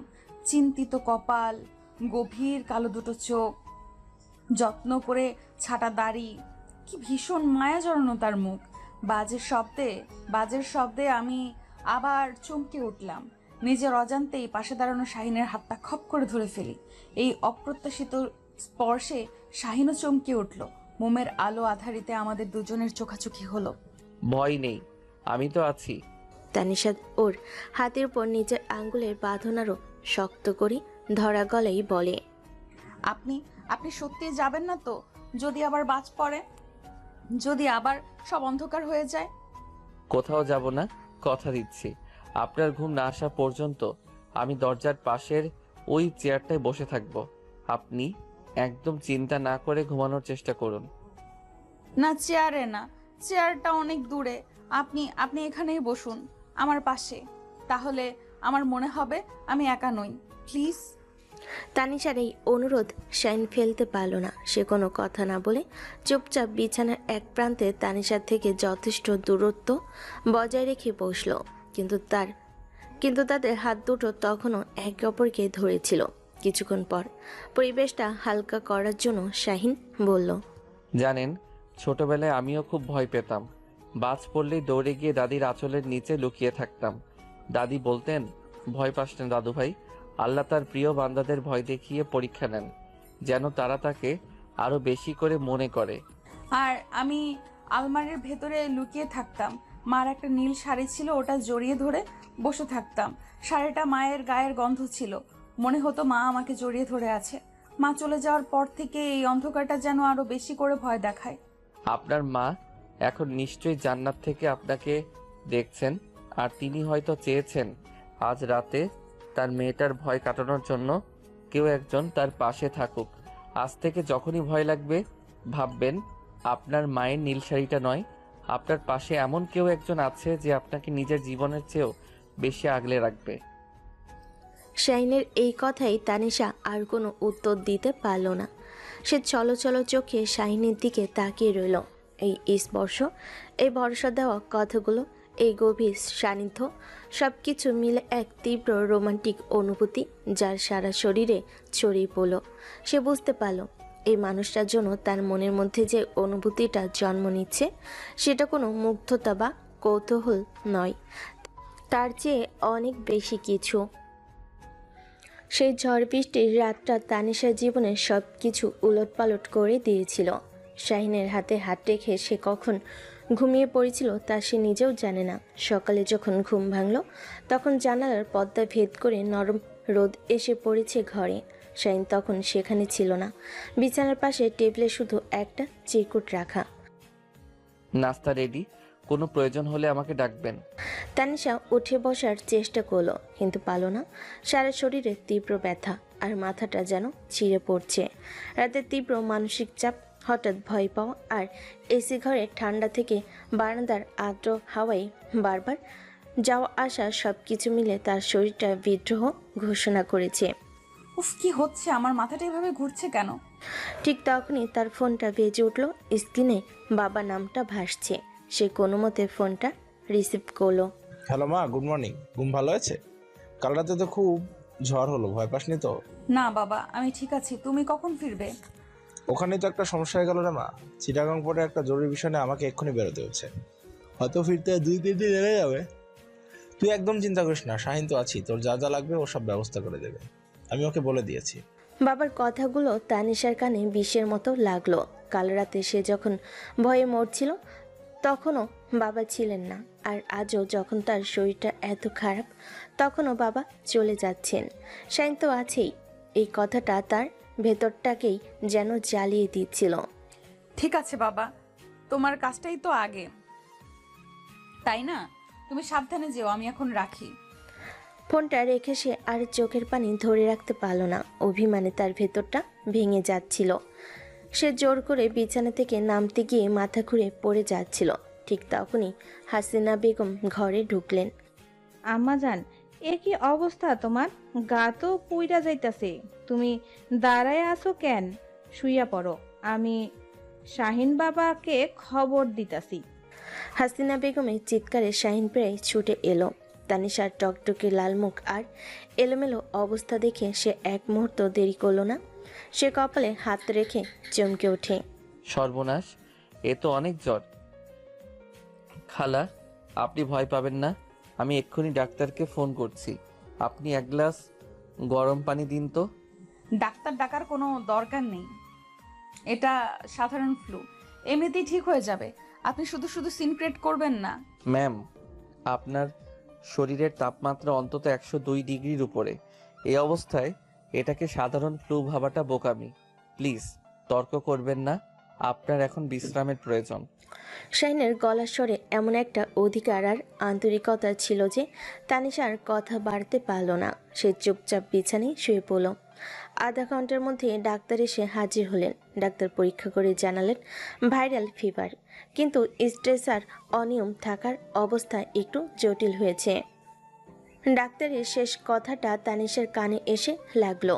আপনার মতো একজন যত্নশীল লোক সবাই কেন শাহিনের প্রশংসায় পঞ্চমুখ। ডাক্তার চলে যাওয়ার পর শাহিন নিজেই ফার্মেসি থেকে ওষুধ নিয়ে এলো। স্যুপ বানানোর জন্য সে রহিম চাচাকে নির্দেশ না দিয়ে নিজেই রান্নাঘরে গিয়ে তদারকি করতে লাগলো। সে কিছুক্ষণের মধ্যে সুপের বাটি হাতে ঘরে ঢুকলো। ম্যাম উঠুন, স্যুপটা খেয়ে নিন, আবার ওষুধ খেতে হবে। আমার খেতে ইচ্ছে করছে না, আপনি নিয়ে যান। ম্যাম আমি জানি আপনার কষ্ট হচ্ছে, কিন্তু স্যুপটা না খেলে আপনি ওষুধ খাওয়ার শক্তিও পাবেন না। আপনার বাবা আমাকে আপনার সম্পূর্ণ দায়িত্ব দিয়ে গেছেন। এখন যদি আপনার কিছু হয় আমি স্যারকে কি জবাব দেব? প্লিজ আমার কথা ভেবে হলেও কয়েক চামচ মুখে দিন। শাইনের কণ্ঠে এমন একটা আকুতি ছিল যে তানিশা আর না করতে পারল না। সে উঠে বসলো। শাইন নিজের হাতে চামচে করে স্যুপ তুলে তার মুখের সামনে ধরল। তানিশার প্রচণ্ড অস্বস্তি হচ্ছিল, কিন্তু তার শরীর এতটাই দুর্বল ছিল যে প্রতিবাদ করার শক্তিও ছিল না। রাতে জ্বর আর বাড়ল না। তানিশা জ্বরের ঘরে ছটফট করতে লাগলো। শাইন সারা রাত তার শিওরে বসে রইল। সে নিজের হাতে ভেজা কাপড় দিয়ে তানিশার কপালে জলপট্টি দিয়ে যাচ্ছিল।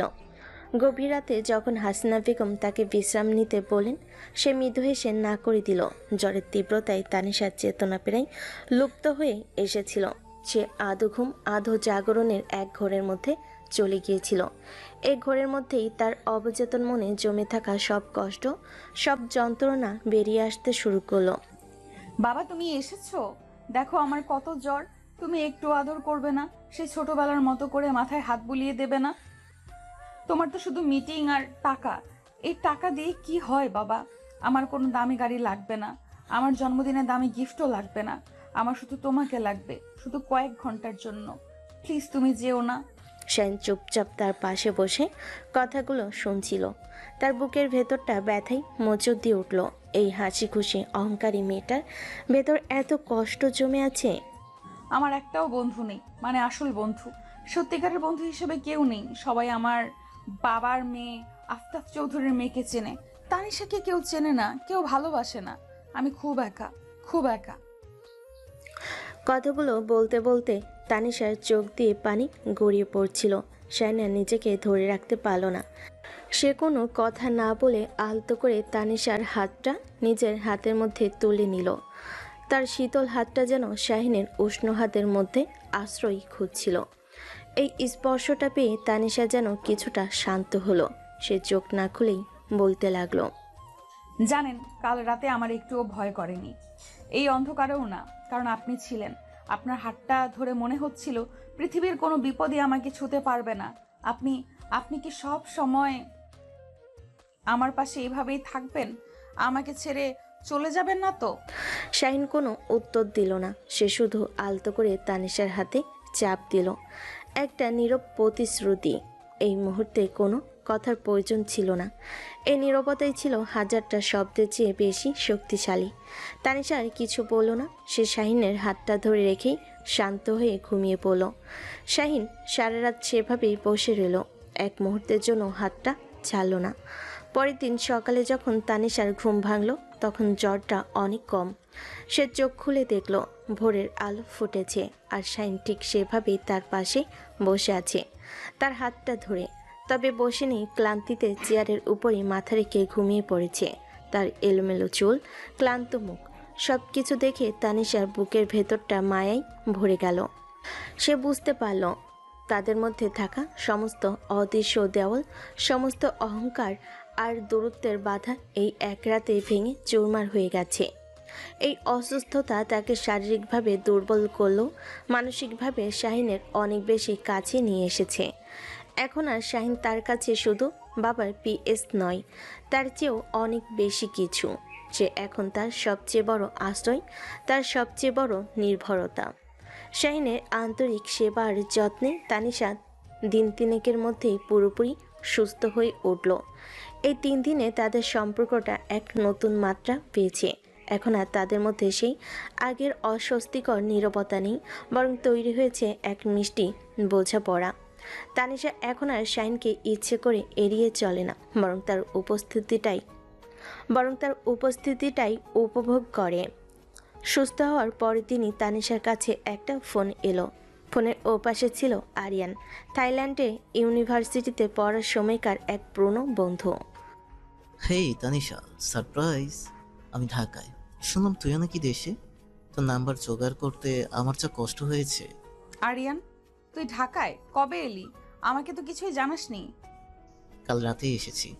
শোন, আজ সন্ধ্যায় আমার কাজিন একটা পার্টি থ্রো করেছে বনানী দি গার্ডেন কিচেনে।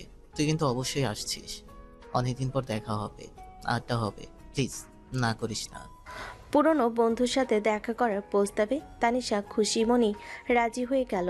সে তৈরি হওয়ার সময় শাইন এসে দরজায় নক করলো। ম্যাম, আপনার বাবা ফোন করেছিলেন। আপনি পার্টিতে যাচ্ছেন শুনে তিনি আমাকে আপনার সাথে যেতে বলেছেন। গাড়ি রেডি? তানিশা আয়নার সামনে দাঁড়িয়ে চুল ঠিক করতে করতে বলল, ঠিক আছে, কিন্তু আপনাকে তো আর সিকিউরিটি গার্ডের মতো দরজায় দাঁড়িয়ে থাকতে হবে না, আপনিও ভেতরে বসতে পারেন। ধন্যবাদ ম্যাম, কিন্তু আমার দায়িত্বটাই তো দরজার কাছে থাকা। দি গার্ডেন কিচেন এর রুফটপ লাউঞ্জ তখন আলো আর সঙ্গীতের ঝলমল করছে। ঢাকার অভিজাত সমাজের তরুণ তরুণীরা সেখানে আড্ডায় মত্ত। তানিশা পার্টিতে ঢুকতেই আরিয়ান এগিয়ে এসে তাকে উষ্ণ আলিঙ্গনে অভ্যর্থনা জানালো। Finally you are here. তোকে তো আগের চেয়েও বেশি কোর্সিয়াস লাগছে তানিশা। থ্যাঙ্কস, তুইও বেশ হ্যান্ডসাম হয়ে গেছিস। শান একটা নিরাপদ দূরত্ব বজায় রেখে পাশের একটা সোফায় বসলো। সেখান থেকে পুরো পার্টি এলাকাটা তার নজরে ছিল। সে দেখছিল তানিশা বন্ধুদের সাথে হাসছে, গল্প করছে। মেয়েটার হাসি মুখ দেখতে তার ভীষণ ভালো লাগছিল, কিন্তু কিছুক্ষণ পর থেকে তার ভালো লাগাটা অস্বস্তিতে রূপ নিতে শুরু করলো। সে লক্ষ্য করলো আরিয়ান নামে ছেলেটা বারবার তানিশার খুব কাছাকাছি আসার চেষ্টা করছে। কখনো কাঁধে হাত রাখছে, কখনো কানের কাছে মুখ নিয়ে গিয়ে কথা বলছে। তানিশা হয়তো বন্ধুত্বের খাতিরে বিষয়টাকে স্বাভাবিকভাবে নিচ্ছিল, কিন্তু শাহিনের বুকের ভেতরটা অজানা এক ঈর্ষায় পড়ে যাচ্ছিল। পরিস্থিতি চরমে উঠল যখন ডান্স ফ্লোরে একটা স্লো মিউজিক শুরু হলো। আরিয়ান তানিশার হাত ধরে তাকে ডান্স ফ্লোরে নিয়ে গেল। তানিশার কোমরে হাত রেখে বলে, তোকে একটা কথা বলার ছিল তানিশা, অনেকদিন ধরেই ভাবছি। আমি আসলে কি কথা আরিয়ান? আরিয়ান কিছু বলার আগেই তার মুখের খুব কাছাকাছি ঝুঁকে এলো। শাইন দূর থেকে দৃশ্যটা দেখে তার নিজেকে নিয়ন্ত্রণ করতে পারল না। তার মনে হলো কেউ যেন তার সবচেয়ে মূল্যবান জিনিসটা কেড়ে নিতে চাইছে। তার মাথায় আর কোনো পেশাদারিত্ব বা দায়িত্ববোধ কাজ করলো না। সে বিদ্যুৎ বেগে ওঠে দাঁড়িয়ে সোজা ডান্স ফ্লোরের দিকে এগিয়ে গেল। তানিশা বা আরিয়ান কিছু বুঝে ওঠার আগে শাইন প্রায় একরকম টেনে তানিশার হাত ধরে আরিয়ানের কাছ থেকে ছাড়িয়ে নিল। শাহিন, হোয়াট দ্য হেল, আপনি এটা কি করছেন? পার্টি শেষ, আমরা এখন বাড়ি ফিরছি। এক্সকিউজ মি, আপনি কে? আর আপনি ওকে এভাবে ট্রেনে নিয়ে যাচ্ছেন কেন? আমি কে সেটা আপনার না জানলেও চলবে। চলুন ম্যাম। সে তানিশার কোনো কথার উপেক্ষা না করে প্রায় জোর করে হাত ধরে টেনে পার্টির বাইরে নিয়ে আসতে লাগলো। তানিশা অপমান আর বিস্ময়ে হতবাক।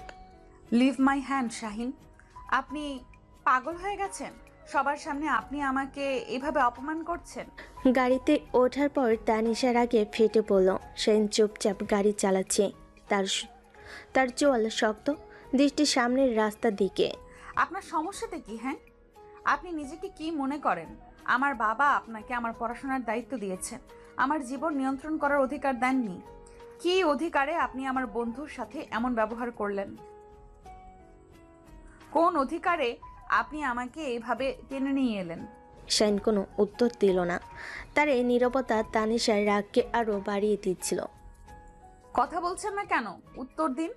আপনি কি আমার পার্সোনাল বডিগার্ড নাকি আমার মালিক? আপনি আপনার সীমা ভুলে যাচ্ছেন মিস্টার শাহিন। আপনি আমার বাবার একজন বেতনভুক্ত কর্মচারী ছাড়া আর কিছুই নন। কর্মচারী শব্দটা শাহিনের বুকে তীরের মতো বিঁধল। সে হঠাৎ করে রাস্তার পাশে গাড়িটা সজোরে ব্রেক কষে থামিয়ে দিল। তারপর পুরো শরীর ঘুরিয়ে তানিশার দিকে তাকালো। তার চোখে এমন এক তীব্র আবেগ যা তানিশা আগে কখনো দেখেনি। হ্যাঁ, আমি তোমার বাবার বেতনভুক্ত কর্মচারী, কিন্তু আমারও তো একটা মন আছে, তাই না? আমারও তো কষ্ট হয়, ঈর্ষা হয় যখন অন্য কোনো ছেলে তোমার এতটা কাছে আসে, তোমার হাত ধরে, তোমার কোমরে হাত রাখে। আমার ভেতরটা জ্বলে পুড়ে যায়। আমি সহ্য করতে পারি না তানিশা। আর কেন হয় তাও আমি জানি না। শাইনের এই আশঙ্কিক আবেগ প্রকাশে তানিশা স্তব্ধ হয়ে গেল। তার সমস্ত রাগ, সমস্ত ক্ষোভ যেন এক মুহূর্তে উবে গেল। সে অবাক হয়ে শাহিনের চোখের দিকে তাকিয়ে রইল। আপনার আপনার কেন ঈর্ষা হবে? কেন কেন আপনি সহ্য করতে পারেন না? সে দুহাতে তানিশার মুখটা তুলে ধরে আকুল চোখে বলে, কারণ আমি তোমাকে ভালোবাসি তানিশা, পাগলের মতো ভালোবাসি। যেদিন প্রথম তোমাকে এয়ারপোর্টে দেখেছি সেদিন থেকেই তোমার অহংকার, তোমার রাগ, তোমার হাসি সব কিছুকে আমি ভালোবেসে ফেলেছি।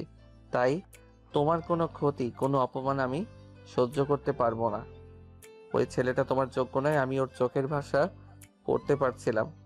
শাইনের প্রতিটা শব্দ, তার চোখের আকুতি, তার স্পর্শ সবকিছু মিলে তানিশার ভেতরটাকে নাড়িয়ে দিল। সে এতদিন ধরে যে অনুভূতিগুলোকে নিজের ভেতর চেপে রেখেছিল, যেগুলোকে শুধু মুগ্ধতা বা নির্ভরতা বলে নিজেকে বোঝাচ্ছিল, আজ সে বুঝতে পারল সেটাও ভালোবাসা। সেও শাহিনের প্রেমে পড়েছে।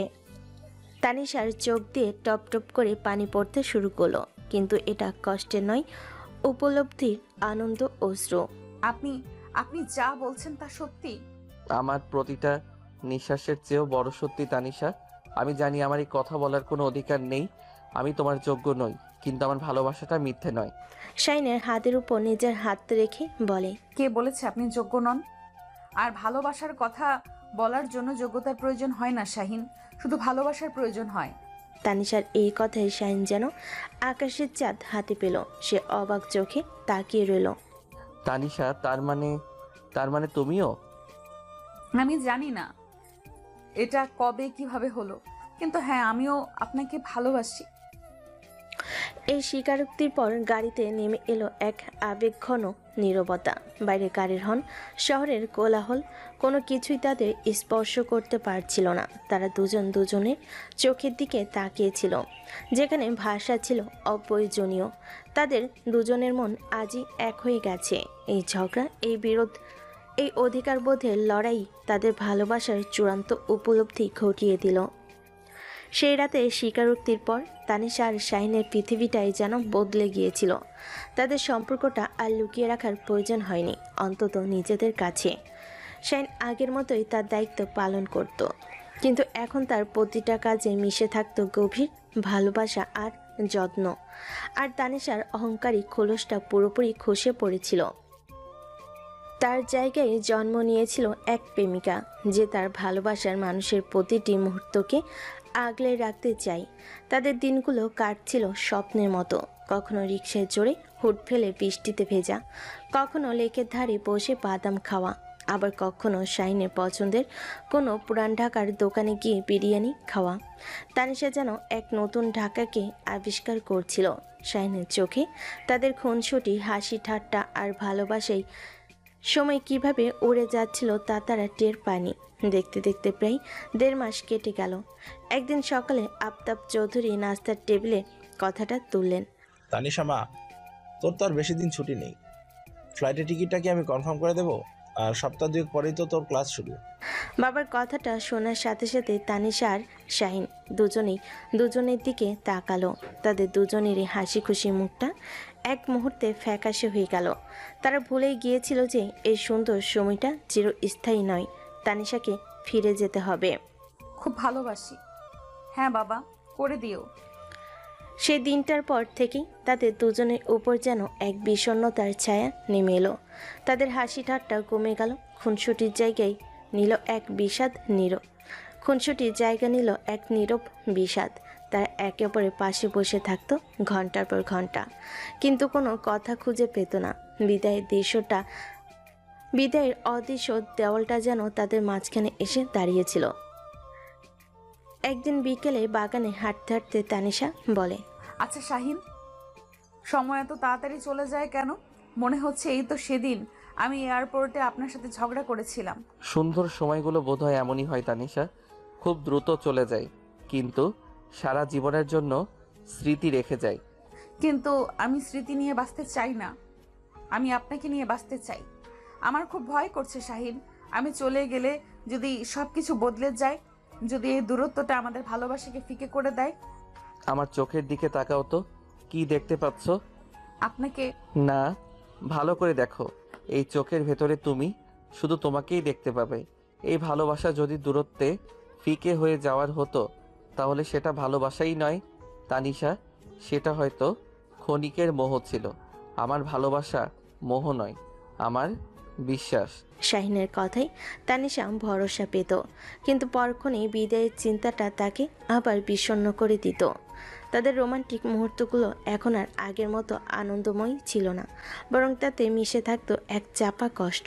দেখতে দেখতে তানিশার যাওয়ার দিন চলে এলো। আগের রাতটা ছিল তাদের জন্য সবচেয়ে কঠিন রাত। শাহিন তানিশাকে নিয়ে গিয়েছিল ধানমন্ডি লেকের ধারে, তাদের সবচেয়ে প্রিয় জায়গাটাতে। লেকের নিস্তব্ধ পরিবেশ, মৃদু বাতাস আর আকাশে আধোখানা চাঁদ, সব কিছু মিলিয়ে পরিবেশটা ছিল ভীষণ আবেগ ঘন। তারা পাশাপাশি বসেছিল, কিন্তু কেউ কোনো কথা বলছিল না। নীরবতায় যেন তাদের ভেতরের কষ্টটাকে প্রকাশ করছিল। আমি যেতে চাই না শাহিন। আমিও তোমাকে যেতে দিতে চাই না। মনে হচ্ছে আমার শরীরের একটা অংশ কেউ ছিঁড়ে নিয়ে যাচ্ছে, কিন্তু যেতে তো হবেই তানিশা। তোমার পড়াশোনা, তোমার ভবিষ্যৎ সব কিছুই অনেক গুরুত্বপূর্ণ। আমার ভবিষ্যতের চেয়েও আপনি বেশি গুরুত্বপূর্ণ হয়ে গেছেন এখন। আমি যদি বলি আমি যাব না, যদি বলি আমি সবকিছু ছেড়ে এখানেই থেকে যাব। না পাগলি, এমন কথা বলতে নেই। তুমি যদি আমার জন্য তোমার ভবিষ্যৎ নষ্ট করো, আমি কোনোদিন নিজেকে ক্ষমা করতে পারবো না। আমি চাই তুমি অনেক বড় হও।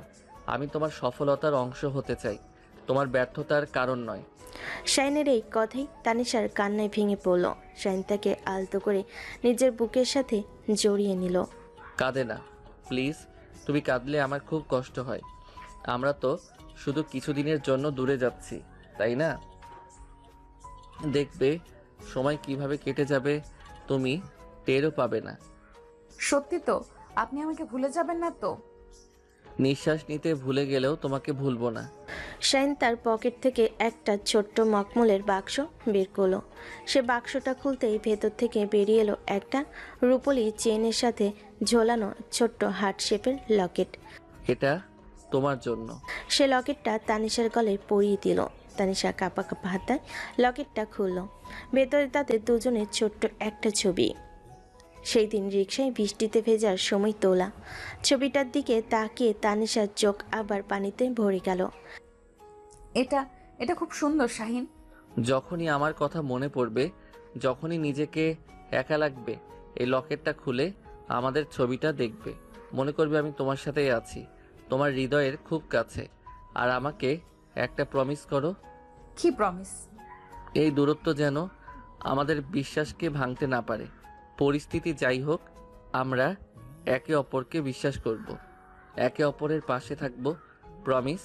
প্রমিস। আমি আপনার জন্য অপেক্ষা করব শাহিন, সারা জীবন। আর আমি তোমার ফেরার অপেক্ষায় থাকব তানিশা। এই আবেগঘন মুহূর্ত, এই গোপন প্রতিজ্ঞা তাদের সম্পর্ককে এক নতুন উচ্চতায় নিয়ে গেল। তারা জানতো সামনের পথটা সহজ হবে না, কিন্তু তাদের বিশ্বাস ছিল তাদের ভালোবাসা সব বাধা জয় করে নেবে। পরের দিন সকালে একরাশ কষ্ট আর এক বুক আশা নিয়ে তানিশা এয়ারপোর্টের দিকে রওনা দিল। শাইনের দেওয়া লকেটটা বুকের মধ্যে শক্ত করে চেপে ধরে। থাইল্যান্ডে ফিরে এলেও আমার মনটা পড়েছিল ঢাকায় শাহিনের কাছে। আমাদের দিন শুরু হতো ভিডিও কলে আর একে অপরের মুখ দেখে, আর রাত শেষ হতো টেক্সট মেসেজের দীর্ঘ কথোপকথনে। দূরত্ব আমাদের ভালোবাসাকে কমাতে পারেনি, বরং প্রতি মুহূর্তে একে অপরের শূন্যতা অনুভব করিয়ে আরো বাড়িয়ে তুলেছিল। আমি এখানে আজ প্রায় 1 মাস হয়ে গেল। আজ বিকেলে শাহিনকে ভিডিও কল করলাম। জানেন, আজ লাইব্রেরিতে বসেছিলাম, কিন্তু একটা লাইনও পড়তে পারিনি। শুধু মনে হচ্ছিল আপনি যদি আমার পাশে থাকতেন তাহলে হয়তো সবচেয়ে কঠিন টপিকটাও সহজ মনে হতো। আর আমি যখনই কোনো ফাইলের উপর আর্জেন্ট সিল দেখি, আমার মনে হয় পৃথিবীর সবচেয়ে আর্জেন্ট কাজ হলো তোমার কাছে ছুটে চলে যাওয়া। এই শহরের প্রত্যেকটা জায়গায় তোমার স্মৃতি তানিশা। আমি তোমাকে ছাড়া ভালো নেই। I miss you so much. আমাদের দিনগুলো মাসের হিসাবে রূপ নিচ্ছিল। দেখতে দেখতে 6 মাস কেটে গেল। এই দীর্ঘ বিচ্ছেদ আমাদের দুজনকেই মানসিকভাবে দুর্বল করে দিচ্ছিল। আমার হাসি খুশি স্বভাবটা হারিয়ে গেছিল। সারাক্ষণ মনমরা হয়ে থাকতাম। পড়াশোনায় আমার অমনোযোগিতা শিক্ষকদেরও চোখে পড়ছিল। আমার সেমিস্টার ফাইনালের রেজাল্ট এতটাই খারাপ মনে হলো যে ইউনিভার্সিটি থেকে সরাসরি বাবার কাছে একটা সতর্কতামূলক চিঠি পৌঁছে গেল। মেয়ের এই আংশিক পরিবর্তনে আফতাব চৌধুরী প্রচণ্ড চিন্তিত হয়ে পড়লেন। তিনি তানিশাকে ফোন করলে সে এড়িয়ে যেত অথবা বলতো সব ঠিক আছে, কিন্তু একজন বাবার মনকে ফাঁকি দেওয়া সহজ ছিল না। তিনি বুঝতে পারছিলেন তার মেয়ে গভীর কোনো কষ্টে আছে। আফতাব চৌধুরী ফোনে উদ্বিগ্ন হয়ে বললেন, কি হয়েছে মা তোর? শরীর ঠিক আছে? পড়াশোনা এমন রেজাল্ট তো তোর কখনো হয়নি। আমাকে খুলে বল কি হয়েছে।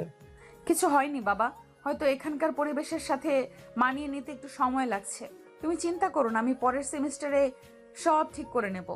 মেয়ের কাছ থেকে কোনো সদুত্তর না পেয়ে আফতাব চৌধুরী শেষ পর্যন্ত তার সবচেয়ে বিশ্বস্ত এক লোককে, একজন প্রাইভেট ইনভেস্টিগেটরের শরণাপন্ন হলেন। তিনি শুধু জানতে চেয়েছিলেন তার মেয়ে কোনো বিপদে পড়েছে কিনা। সপ্তাহখানেক পর ইনভেস্টিগেটরের রিপোর্টটা আফতাব চৌধুরীর হাতে এলো। খামের ভেতর ছিল কিছু ছবি আর বিস্তারিত তথ্য। ছবিতে ছিল তানিশা আর শাহিনের ধানমন্ডি লেকের ধারে বসে থাকার দৃশ্য, রিকশায় ভেজার মুহূর্ত আর এয়ারপোর্টে আসার আগে তাদের আবেগঘন বিদায়ের দৃশ্য। রিপোর্টটা পড়ার পর আফতাব চৌধুরীর পায়ের নিচের থেকে মাটি যেন সরে গেল। তার প্রথম প্রতিক্রিয়া ছিল তীব্র রাগ আর অবিশ্বাস। তার নিজের পিএস, তার মেয়ের সাথে তিনি শাহিনকে ডেকে পাঠালেন। তার চোখে মুখে ছিল ঝড়ের পূর্ব আভাস। আফতাব চৌধুরী গম্ভীর অফিসের ঘরে পিনপতন নীরবতা। তিনি শাহিনের দিকে ছবিগুলো ছুড়ে দিলেন। এসব কি শাহিন? আমি তোমাকে বিশ্বাস করেছিলাম। আমার মেয়ের দায়িত্ব তোমায় দিয়েছিলাম, আর তুমি তোমার সেই বিশ্বাসের এই প্রতিদান দিলে। আমি ছবিগুলো দেখে এক মুহূর্তের জন্য চমকে গেলাম। পরক্ষণেই নিজেকে সামলে নিয়ে বললাম, স্যার আমি তানিশাকে ভালোবাসি, আর এই অনুভূতিটা মিথ্যে নয়। ভালোবাসো? যোগ্যতা আছে তোমার আমার মেয়েকে ভালোবাসার? তুমি তো আমার একজন কর্মচারী, তুমি ওকে কি দিতে পারবে? স্যার আমি হয়তো আপনার মতো সম্পদ ওকে দিতে পারবো না, কিন্তু আমি ওকে সারা জীবন সম্মান, বিশ্বাস আর আনকন্ডিশনাল ভালোবাসা দিতে পারবো। আমি ওকে সেই সময়টা দিতে পারবো যেটার জন্য ও সব সময় আপনার কাছে আকুল হয়ে থাকে। আমি হয়তো ওর সব ইচ্ছা পূরণ করতে পারবো না, কিন্তু আমি ওকে কোনোদিন একা অনুভব করতে দেব না, যেটা সে অনেক বছর ধরেই অনুভব করে আসছে। স্যার আপনার মেয়ে ভিতর থেকে খুব একা, সে চায় আপনি তাকে সময় দিন। তানিশা আপনাকে অনেক ভালোবাসে, কিন্তু আপনার ভালোবাসা সে এখনো পায়নি। বিশ্বাস করেন স্যার, আমি আপনার মেয়েকে কোনোদিন একা থাকতে দেব না। সে শুধু চায় তার একাকিত্বর ভাগ নেওয়ার একজন সাথী, কিন্তু ভুলবশত সে আমাকে বেছে নিয়েছে, আর আমিও তাকে। তবে আপনাকে আমি নিরাশ করব না স্যার, এটা নিশ্চিত থাকতে পারেন। আপনার মেয়েকে আমি অনেক সুখে রাখবো। শাহিনের প্রতিটি শব্দ ছিল সৎ আর আত্মবিশ্বাসে পরিপূর্ণ। তার চোখে কোনো ভয় বা লোভ ছিল না, ছিল শুধু ভালোবাসা। আফতাব চৌধুরী তার দিকে তাকিয়ে রইলেন। তার রাগটা ধীরে ধীরে কমে আসছিল। মনে পড়ছিল তানিশার মনমরা মুখ, তার রেজাল্ট খারাপ হওয়া, তার একাকিত্ব। তিনি নিজের ভুলটা বুঝতে পারছিলেন। তিনি মেয়েকে পৃথিবীর সব কিছু দিয়েছেন, শুধু নিজের সঙ্গটাই দেননি। আর সেই শূন্য স্থানটা পূরণ করেছে শাহিন। তিনি শাহিনের সততা আর যোগ্যতা সম্পর্কে আগে থেকেই জানতেন। তিনি বুঝতে পারলেন তার মেয়ের জন্য শাহিনের চেয়ে ভালো আর কেউ হতে পারে না। তার কঠোর মনটা মেয়ের কষ্টে গলে গেল। আমার মেয়েটা ভালো নেই শাহিন, 6 মাস ধরে হাসতে ভুলে গেছে। আমি বাবা হয়ে ওর কষ্টটা বুঝতে পারি। তিনি ড্রয়ার খুলে একটা খাম বের করে শাহিনের দিকে এগিয়ে দিলেন। এর ভিতরে ব্যাংককের টিকিট আর হোটেলের বুকিং, কাল সকালে ফ্লাইট। আমার মেয়েটাকে ফিরিয়ে নিয়ে এসো, আর ওকে বলো ওর বাবা ওর খুশির সামনে কোনোদিন বাধা হয়ে দাঁড়াবে না। এক সপ্তাহ পর ব্যাংককের সুকুমভিত এলাকায় এক ব্যস্ত রাস্তা। তানিশা ভার্সিটি থেকে মনমরা হয়ে ফিরছিল। হঠাৎ তার সামনে এসে দাঁড়ালো এক পরিচিত চেহারা। তার পরনে সেই অফ হোয়াইট শার্ট, চোখে মুখে রাজ্যের ক্লান্তি, কিন্তু ঠোঁটের কোণে সেই পরিচিত মিষ্টি হাসি। শাহিন। সে ভাবলো এটা হয়তো তার ভুল ধারণা। সে হয়তো শাহিনকে এতটাই মিস করছে যে এখন তাকে কল্পনা করছে। শাহিন এগিয়ে এসে তার গালে আলতো করে ছুঁয়ে দিয়ে বলে, কল্পনা নয় তানিশা, আমি সত্যি এসেছি। শাহিনের স্পর্শ পেয়ে তানিশা বুঝতে পারল এটা স্বপ্ন নয়। সে আর এক মুহূর্ত দেরি করলো না, ছুটে গিয়ে ঝাঁপিয়ে পড়ল শাহিনের বুকে। চারপাশে পৃথিবী কথা ভুলে গিয়ে সে শাহিনকে শক্ত করে জড়িয়ে ধরলো, যেন এই মুহূর্তটা আর কোনোদিন হারিয়ে না যায়। আপনি আপনি কিভাবে এলেন? কেন এসেছেন? আমি যে আর পারছিলাম না, আমি আর পারছিলাম না আপনাকে ছাড়া থাকতে। আর আমি কি পারছিলাম তোমাকে ছাড়া থাকতে? প্রতিটা মুহূর্ত মনে হতো আমার নিঃশ্বাস আটকে আসছে, তাই তো ছুটে চলে এলাম আমার নিঃশ্বাসটাকে ফিরিয়ে নিয়ে যেতে। সে তানিশার মুখটা তুলে ধরে তার চোখের পানি মুছে দিল। আর তোমাকে ফিরিয়ে নিয়ে যাওয়ার জন্য এসেছি, শুধু ঢাকায় নয়, আমার জীবনে চিরদিনের জন্য। কিন্তু বাবা, বাবা যদি কিছু জানতে পারে? তোমার বাবাই তো আমাকে পাঠিয়েছেন তার সবচেয়ে দামি সম্পদকে ফিরিয়ে নিয়ে যাওয়ার জন্য। এই কথা শুনে তানিশার চোখ দুটো বিস্ময়ে আর আনন্দে বড় বড় হয়ে গেল। সমস্ত বাধা, সমস্ত ভয় দূর হয়ে গেল। সত্যি বলছেন? একদম সত্যি, এখন আর আমাদের মাঝে কোনো বাধা নেই।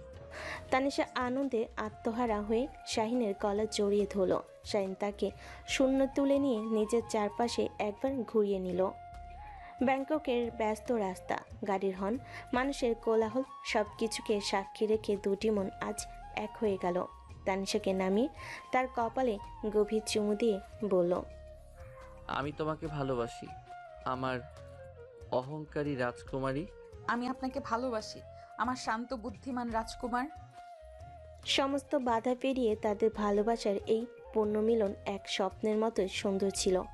অহংকার আর দূরত্বের দেওয়াল ভেঙে আজ তারা একাকার। তাদের এই ভালোবাসার গল্পটা যেন বলছে সত্যিকারের ভালোবাসা সব প্রতিকূলতাকে জয় করে নিতে পারে। গল্পটির সমাপ্তি এখানেই ঘটে।